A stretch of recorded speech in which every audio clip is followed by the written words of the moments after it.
Hello friends, welcome back to my YouTube channel RPM agri knowledge. Friends, आज के इस video lecture में हम डिस्कस करने वाले हैं धान की फसल में लगने वाला रोग brown leaf spot of rice या फिर धान का भूरा पत्ती धब्बा रोग के बारे में। तो फ्रेंड्स, आइए शुरू करते हैं आज का वीडियो लेक्चर। धान का जो भूरा पत्ती धब्बा रोग है या फिर brown leaf spot of rice disease है, इसका जो पैथोजन या रोग जनक है वो हेलमिंथोस्पोरियम ओराइजी या फिर डेक्सलेरा ओराइजी है। होस्ट प्लांट इसका ओराइजा सटाइवा यानी धान का पौधा है। और जो धान का भूरा पत्ती धब्बा रोग है, ये जितने भी विश्व में धान उगाने वाले क्षेत्र हैं या कंट्रीज़ हैं वहाँ पर ये रोग देखने को मिलता है।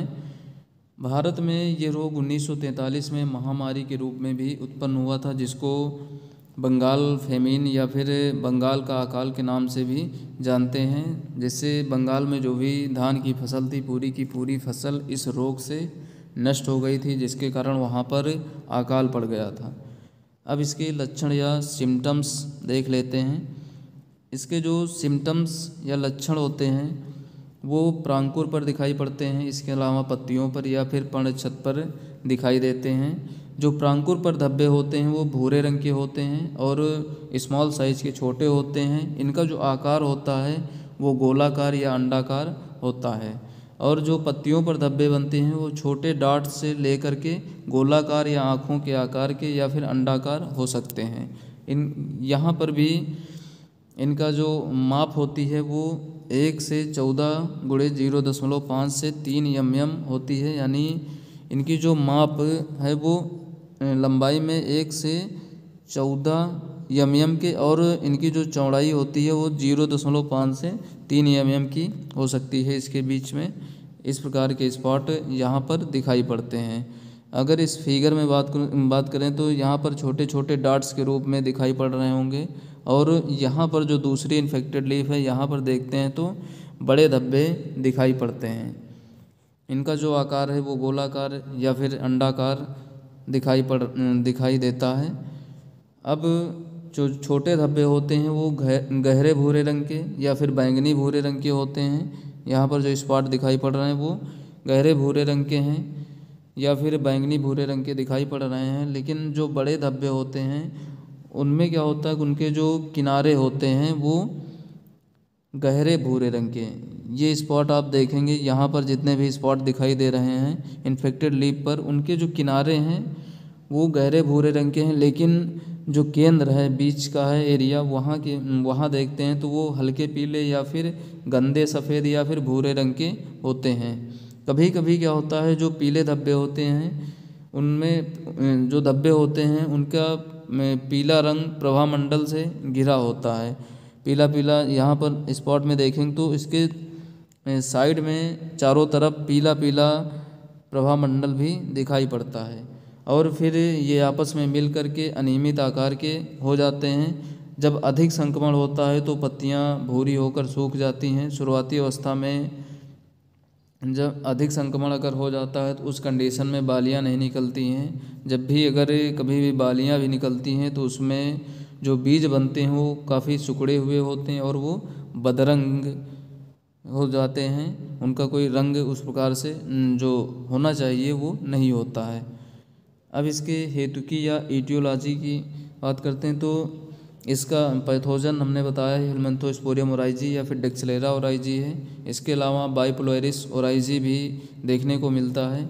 इसकी जो परफेक्ट स्टेज या पूर्णावस्था है वो कोचलियोबोलस मियाबियनस है।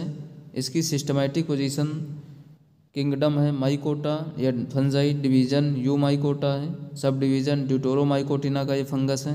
क्लास हाइफोमाइसिटीज है, ऑर्डर हाइफोमाइसिटेल्स, फैमिली इसकी डिमेसिएसी है, जीनस डेक्सलेरा, स्पीशीज इसकी ओराइजी है। अब इसका कवक जाल या माइसीलियम देख लेते हैं। इसका जो कवक जाल होता है वो पटयुक्त होता है यानी सेप्टेट होता है। इस प्रकार से सेप्टा पाए जाते हैं बीच बीच में, और ये शाखित होता है। इसमें लेटरल ब्रांचेस भी इस प्रकार से निकली होती हैं। और इसका जो रंग होता है वो धूसर से गहरे भूरे रंग का होता है। और ये जब प्लांट सेल्स होती हैं, कोशिकाएं होती हैं, उसमें ये सेल के अंदर भी पाया जाता है और सेल के बीच में जो अंतराकोशिक अवकाश होता है उसके बीच भी पाया जाता है। तो अंतःकोशिकी और अंतराकोशिक होता है। अब इसका कुनेडियोफोर या फिर कुनेडियम धर की बात करें तो इसका जो कुनेडियम धर होता है वो कवक तंत्र की पार्श्वी शाखाओं से बनते हैं, अर्थात जो इसकी लेटरल ब्रांचेस होती हैं इसी के ऊपर कुनेडियोफोर जर्मिनेट होते हैं, यहीं से निकलते हैं। ये जो कुनेडियोफोर होते हैं काफ़ी छोटे होते हैं, मजबूत होते हैं और ये सीधे बढ़ते हैं और अशाखित होते हैं। इसमें कोई भी शाखाएं नहीं निकलती हैं, लेकिन कभी कभी क्या होता है कि शाखाएं भी आधार से निकल आती हैं। जैसे यहाँ पर एक कुनेडियोफोर का स्ट्रक्चर दिया गया है, ये कुनेडियोफोर माइसीलियम से निकला हुआ है। इस कुनेडियोफोर जो होता है ये आधार पर गहरे जैतूनी रंग का, यानी जो आधार भाग है यहाँ पर गहरे जैतूनी रंग का होता है, लेकिन जो सिरा है वहाँ पर हल्के रंग का हो जाता है, हल्के जैतूनी रंग का हो जाता है। इनका आकार 175 म्यू माइक्रोन लंबा होता है। ये इनकी जो लंबाई होती है वो 175 म्यू माइक्रोन तक जाती है, जबकि इनकी जो चौड़ाई है वो 5 से 7 म्यू माइक्रोन का होता है। अब इसके कुनेडियम या कुनेडिया की बात करें तो कुनेडियम इसके कुनेडियम धर से कुनेडिया का फॉर्मेशन होता है। इसमें सबसे निचली कुनेडिया सबसे पुरानी होती है और जो कुनेडिया होती है वो जैतूनी रंग के या फिर भूरे या गोल सिरों की ओर सुंडाकार एवं 5 से 10 पटयुक्त होती है। इसमें 5 से 10 सेप्टा, ये कुनेडिया का स्ट्रक्चर यहाँ पर दिया गया है, इसमें 5 से 10 तक सेप्टा हो सकते हैं। इनका जो आकार होता है कुनेडिया का वो 56 से लेकर के 104 म्यू माइक्रोन का, यानी इनकी जो लंबाई होती है कुनेडिया की वो 156 से 104 म्यू माइक्रोन की होती है, तथा इनकी जो चौड़ाई होती है वो 15 से 20 म्यू माइक्रोन की होती है।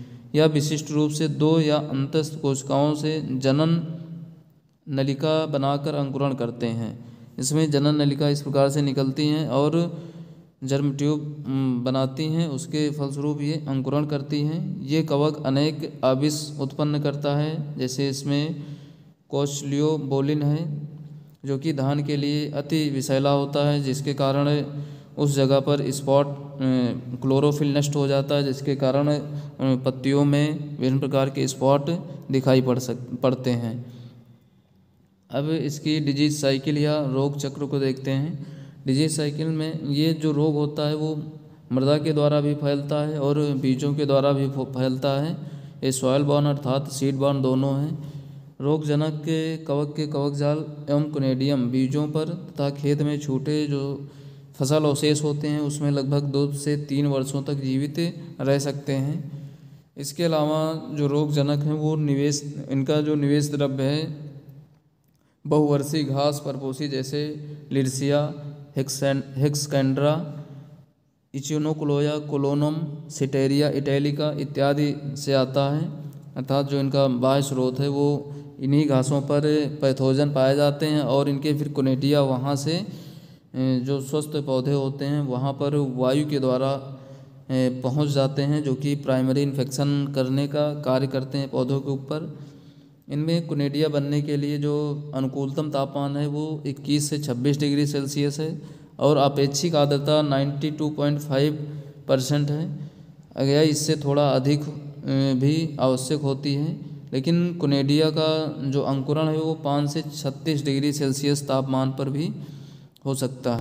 अब इसका डिजीज़ मैनेजमेंट या रोग प्रबंधन देख लेते हैं।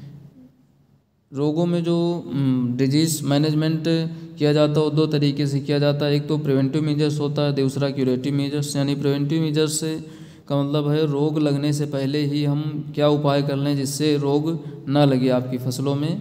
तो इसके लिए हमें करना चाहिए कि जो बीज का चुनाव कर रहे हैं वो रोग रहित फसल से होना चाहिए।